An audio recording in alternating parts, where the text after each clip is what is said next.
Kata Nabi, siapa yang diberikan karunia harta oleh Allah, lalu dia tidak menunaikan zakatnya, ya, dia punya uang misalnya 1 miliar, kena zakat gak itu?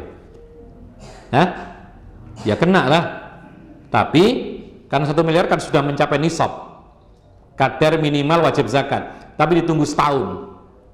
Nah, kalau setelah setahun tidak ditunaikan zakatnya, kena hadis ini. Apa itu? Akan dirupakan oleh Allah Subhanahu wa ta'ala nanti pada hari kiamat berupa ular yang berkepala putih.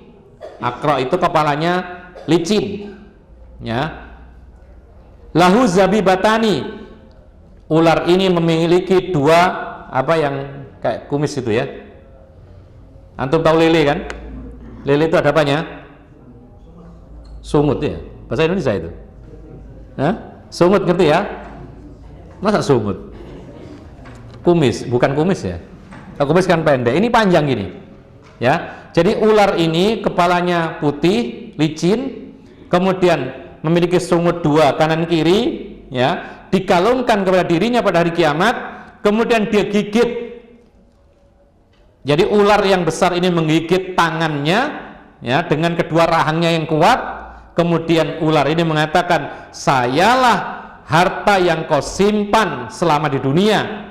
Kemudian dia membaca ayat, wala yahsaban, Rasulullah membaca ayat, dan jangan mengira orang-orang yang bakhil dengan apa yang diberikan oleh Allah Subhanahu wa ta'ala itu kebaikan bagi mereka. Justru ini buruk. Ini keburukan yang diceritakan oleh Allah dalam ayat tadi. Jangan sampai orang yang pelit itu mengira baik bagi dia, berarti awet hartanya tidak berkurang, semakin kaya. Tidak, justru keburukan bagi dia. Inilah keburukannya. Di akhirat kelak simpanan hartanya yang tidak dikeluarkan zakatnya ini diwujudkan oleh Allah berupa ular. Disebutkan oleh para ulama, dikatakan ular yang akra, kepalanya ini putih, licin, itu karena sangat besarnya dan kuatnya bisanya. Jadi karena bisanya sangat kuat, ya, tidak seperti biasa-biasa saja, sangat kuatnya bisanya, beracunnya ini sampai rontok ini bulu ini. Jadi licin gitu, ya. Nah, kemudian digigitlah dia dengan rahangnya yang kuat ular ini, tangannya digigit sambil berkata, saya ini adalah harta yang kau simpan. Jadi harta yang disimpan di dunia tidak dikeluarkan zakatnya, nanti berubah jadi ular yang besar yang berbisa luar biasa menggigit dia di hari kiamat. Itu siksanya. Tapi kalau dikeluarkan zakatnya, tidak akan demikian.